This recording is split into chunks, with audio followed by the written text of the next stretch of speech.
Not a whole lot. Not a whole lot.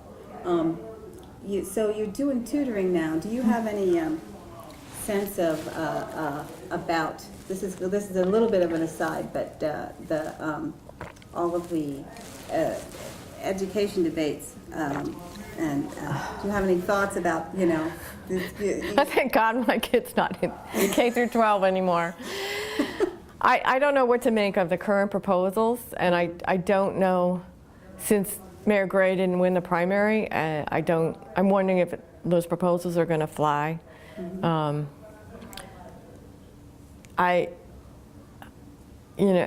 Okay, this is a whole long story, which I don't want to get into, but I lived through it. I voted for Adrian Fenty, and then after Adrian Fenty was in effect made mayor through the Democratic primary, then he turns around and says he's going to take over the school system without allowing us to really vote on that.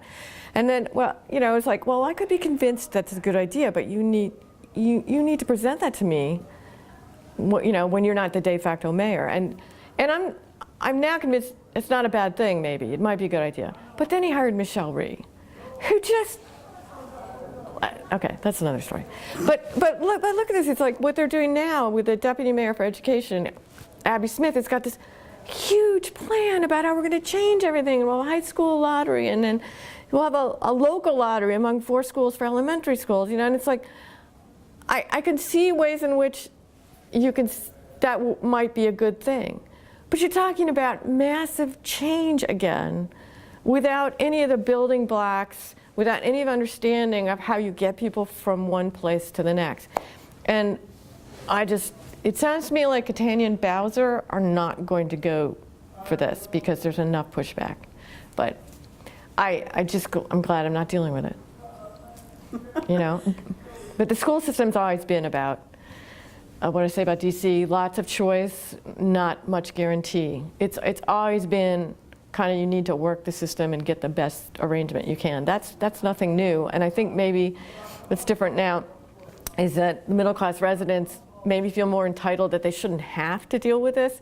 Whereas when we moved over here, we really liked the elementary school that my daughter was in over in Georgetown, and she could go there out of boundaries. So it was like, we're staying in the city because we want to keep her there. But we just always knew that it would be, a struggle to work to make sure she got the best opportunities. So anyway, I can't tell you more than that. Yeah, no, education is just one of my issues. Yeah. It's one of my issues. Yeah.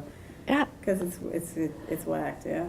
Yeah, I keep thinking, this kid I'm tutoring again, it's like, I called at school, nobody would call me back, and I emailed them, no one emailed me back, and it's like, I call this Booker T. Washington's revenge because, he was the one who was arguing that, African Americans should be carpenters and behave well and everything will be fine. And then W.B. Du Bois was like, no, we should study Greek if we want to and get PhDs.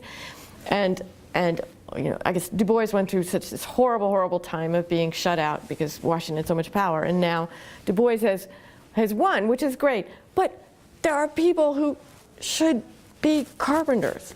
And people should be helping them be good carpenters. And I don't know if this is a pride thing. I think it's a pride thing, but it's like everybody needs help where they are at the time. So. Tell me a little bit